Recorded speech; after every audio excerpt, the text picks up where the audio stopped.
नमस्कार, बीए प्रथम वर्ष विषय हिंदी। और आज हम अपनी हिंदी विषय के अंतर्गत बात करेंगे देवनागरी लिपि के चिन्हों की चर्चा करेंगे। तो सबसे पहले आती है बात स्वर की।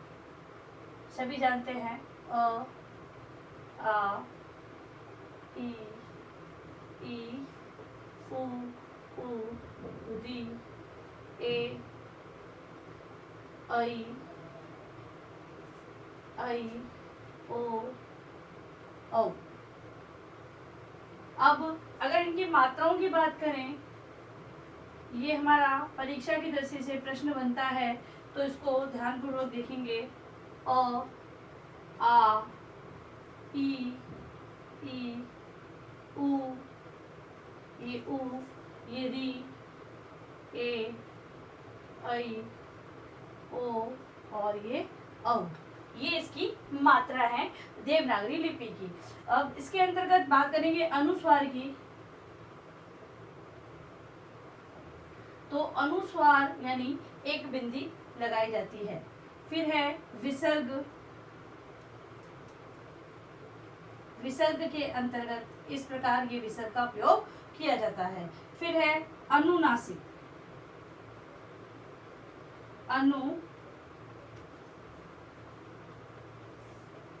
अनुनासिकता। अनुनासिकता के अंतर्गत चंद्र बिंदु को लिया जाता है। फिर है ये है स्वर और इनके मात्राएं जो इसके संबंध में बात की हमने। अब इसके बाद हम बात करेंगे व्यंजन की। फिर है व्यंजन। व्यंजन व्यंजन के अंतर्गत क, ख, ग, घ, अंग, च, छ, ज, झ, अय। फिर है ट, ठ, ड, ड, ढ, अण। फिर है त, थ, द, ध, न। इसके अलावा प, फ, ब, भ, म। फिर है य, र, ल, व। इसका प्रयोग होता है। इसके बाद है श, स, स और ह। ठीक है, तो ये व्यंजन के अंतर्गत आते हैं। फिर है संयुक्त व्यंजन। संयुक्त व्यंजन। संयुक्त व्यंजन के अंदर देवनागरी लिपि के अंतर्गत हमने देखा है श, त्र, ज्ञ और श्रमिक वाला श। इनको संयुक्त व्यंजन के अंतर्गत लिया जाता है। फिर है हल चिन्ह। हल चिन्ह के अंतर्गत ये इस चिन्ह का प्रयोग किया जाता है। फिर है ग्रहित स्वर। ग्रहित स्वरों के अंतर्गत डॉक्टर वाला अ, क के नीचे बिंदी, ख के नीचे बिंदी, फिर है ग के नीचे बिंदी, फ के नीचे बिंदी और ये ज के नीचे बिंदी।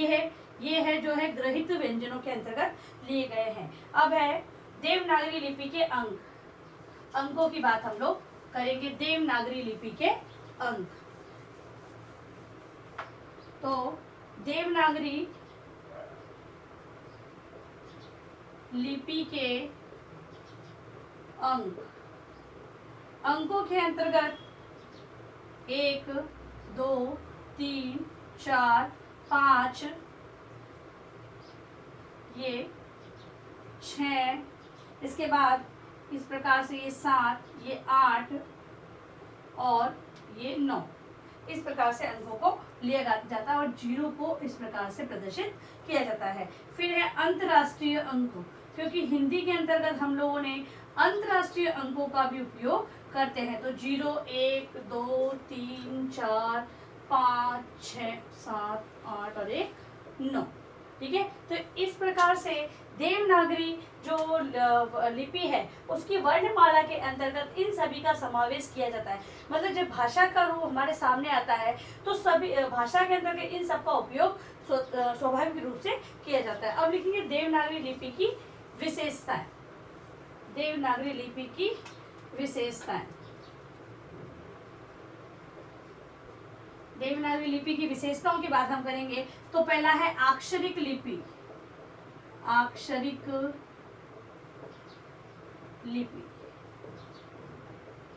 अक्षरिक लिपि मतलब कि अक्षरों से ये बनी हुई है। अक्षरों के ये कहें कि समूह से हम लोग इस लिपि की जो रचना की जाती है। तो देवनागरी लिपि, देवनागरी लिपि अक्षरिक लिपि है, अक्षरिक लिपि है क्योंकि इसमें स्वर और व्यंजन, स्वर और व्यंजन के संयोग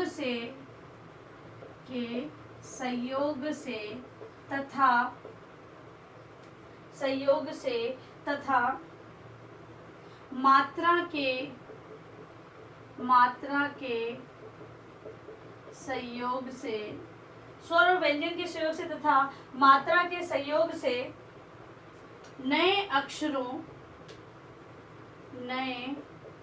अक्षरों का निर्माण होता है, नए अक्षरों का निर्माण होता है।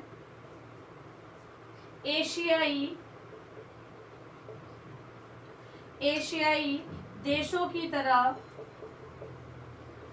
की अधिकतर लिपियां अक्षरिक है।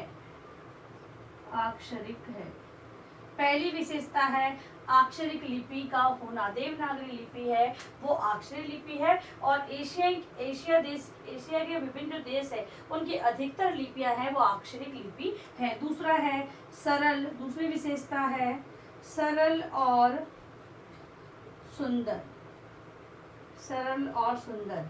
तो देवनागरी लिपि के वर्ण, देवनागरी लिपि के वर्णों की बनावट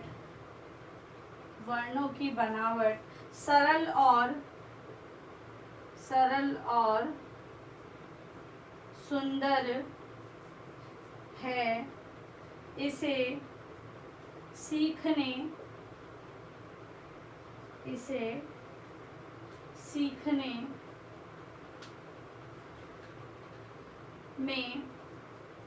सीखने में कठिनाइयाँ नहीं आती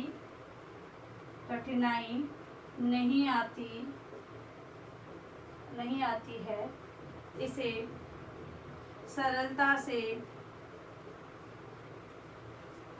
सीखा जा सकता है।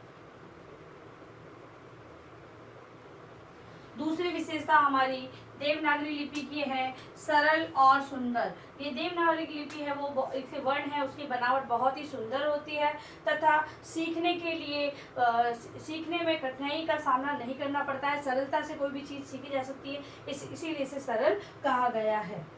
फिर है अगला है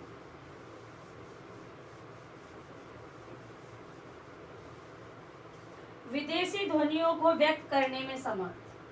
अगली विशेषता है विदेशी ध्वनियों को व्यक्त करने में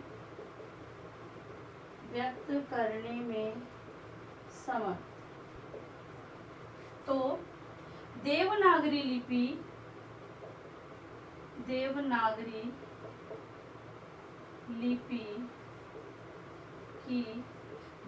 लिपि की यह एक महत्वपूर्ण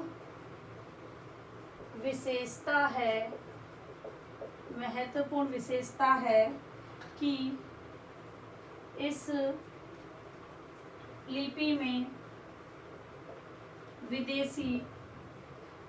लिपि में विदेशी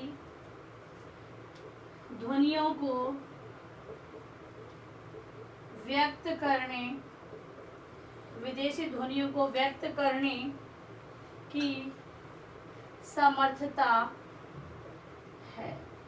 जैसे कि डॉक्टर वाला जो ये है ये विदेशी ध्वनि है और इसको हमने अपनी देवनागरी भाषा के अंतर्गत लिया है। इसके बाद है गौरवपूर्ण लिपि। गौरवपूर्ण लिपि, गौरवपूर्ण लिपि, देवनागरी लिपि। देवनागरी लिपि हमारे देश का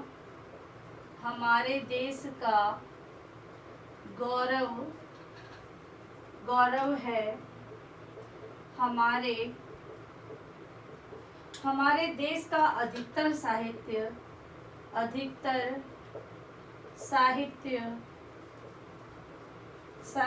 इसी लिपि में सुरक्षित है। इस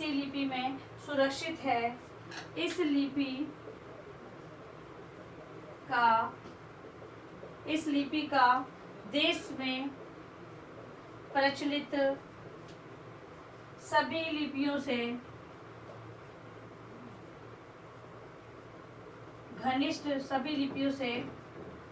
घनिष्ठ संबंध है। ठीक है, तो जो विशेषता है विदेशी ध्वनियों को व्यक्त करने की समर्था, अगली जो विशेषता है ये विदेशी ध्वनियों को समर्थ करने के लिए भी सक्षम है। और गौरवपूर्ण लिपि, यह जो लिपि है वो विभिन्न देश की जो प्रचलित जितनी भी लिपियां हैं उनसे संबंधित है, इसीलिए इसे गौरवपूर्ण लिपि या फिर जो हमारा इतिहास साहित्य है वो इसी लिपि के अंदर लिखा गया है, इसलिए इसे गौरवपूर्ण लिपि भी कहा जाता है। तो इस प्रकार से इन विशेषताओं के आधार पर हम कह सकते हैं कि हमारी देवनागरी लिपि है वो बहुत सारी विशेषताओं को लिए हुए है। अब लिखिए अपना गृह कार्य प्रश्न। गृह कार्य प्रश्न के अंदर जो 2 टॉपिक हमने किए हैं उसी को आप अपने लिख कर लाएंगे। देवनागरी लिपि के चिन्हों को लिखते हुए इसकी विशेषताओं का वर्णन करें। ठीक है, गृह कार्य प्रश्न के अंतर्गत ये 2 टॉपिक आपको अपनी उत्तर पुस्तिका में लिखने हैं। और अंत में इस महामारी के दौर में कम से कम ये आवश्यक कार्य होने पर घर से बाहर निकलें। बाहर निकलते तो 3 बातों का विशेष ध्यान रखें। मास्क लगाएं, सोशल डिस्टेंस बनाएं, हाथों को बार बार सैनिटाइज करते रहें। सुरक्षित रहे, सभी का ध्यान रखें। धन्यवाद।